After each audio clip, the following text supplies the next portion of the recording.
አንቺ እንዴ ምን እያላችሁ ነው? ልቀቀኝ! በቃ ልግደላትና እንገላገላት። ፍቅር ተረጋጊ። ሊዲያ አንቺ ወደ ክፍሉ ያልሻለች። እሺ ልቀቀኝ። አዴ ደህና ነሽ? ደህና አይደለም። በቃ ህይወት መሮኛል። አይዞሽ እሺ፣ እኔ ያለሁልሽ። ለቅድሙ ደግሞ በጣም ይቅር። እኔ እኮ አስቤበትና ሆን ብዬ አይደለም የመጣሁት። በቃ አለ አይደል እንዲሁ ስትናፍቂ ነበር የመጣሁት። ከዛ ደግሞ ቁንጅሽን እኮ ነው የሳምኩሽ፣ ግን አንቺ አጋነንሽው። ዴቭ ደግሞ ፍቅር እዚህ ልትገለኝ ያያት ስለዛ ነገር ታስባለህ እንዴ? መጀመሪያ እኔ በህይወት ልቆይ። የፍቅርን ስራ ታውቂው የለ እንዴ? ከዚህ በላይ ትኩረት ከሰጠናት እኮ ሌላም ነገር ልታደርግ ትችላለች። ደግሞ ከዚህ በኋላ ምንም አይፈጠርም። እሺ እኔ ያለሁልሽ። እንደውም በተቻለ መጠን እኔን አትጠቀም። እኔ ይህን መቆጣጠር አልችልም። በቃ ውጣልኝ፣ ድጋሚ ክፍሌ ውስጥ እንዳገባ። የአንቺ ነገር ሳያሳስበኝ ቀርቶ አይደለም። በቃ እሺ፣ ስለ ሁሉም ነገር ይቅርታ። እስካሁን ለነበረን ነገር ደግሞ በጣም አመሰግናለሁ። አንቺ ጥሩ ሴት ነበርሽ። ምን እየተሰናበትከኝ ነው እንዴ? እዚህ የቆየሁት እኮ አንቺ ስላለሽ ብቻ ነው እንጂ ቤቴ ይሄ አይደለም። እና አሁንስ ወዴት ልትሄድብኝ ነው? አንቺ እኮ አትወጂኝ። ቅድም ስስምሽ ብዙ የተረዳሁት ነገር አለ። እኔ ደግሞ ሳልፈለግ እዚህ ቤት መቀመጥ ሰው አይነት አይደለሁም። መቀመጥም አልፈልግም። ግን ንጉስ ወስዶኝ በነበረበት ሰዓት ብዙ ልክ ያልሆኑ ነገሮች ሊፈጠሩ ነበር። የእሱ ተጽዕኖ ነው መሰለኝ አንተ ላይ እንዲህ እንደሆነ ያደረገኝ።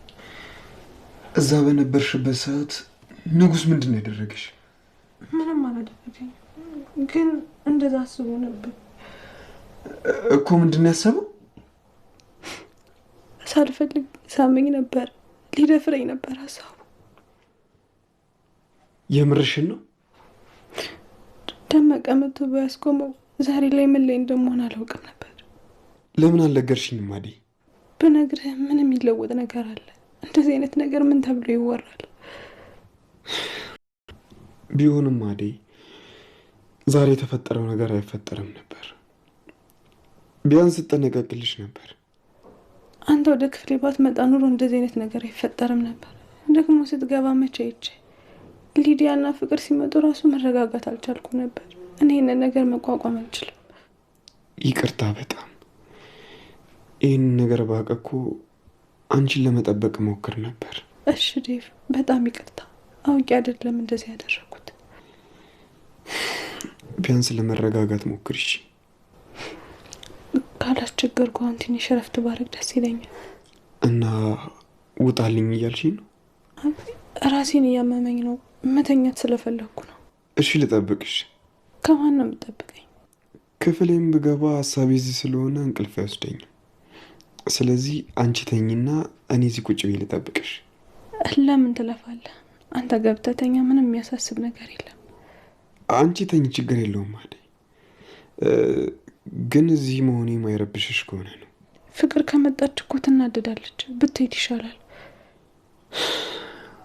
ፍቅርን በእኔና አንቺ መሀል አታስገቢያት። እሷ ምንም ያገባት ነገር የለም። እሺ አይታት የለ እንዲሆን እንዴት እንደሆነች። እሺ ፍቅርን አስቤ ሳይሆን አንቺ ሰላም ስለማይሰማሽ እወጣለሁ። ምንም ነገር እንዲረብሽሽ አልፈልግም። አመሰግናለሁ ዴቭ። ያው መሄዱን ትተዋል አይደል? እንግዲህ አንቺ ከኔ ጋር ከሆንሽ የት ሄዳለሁ ብለሽ ነው?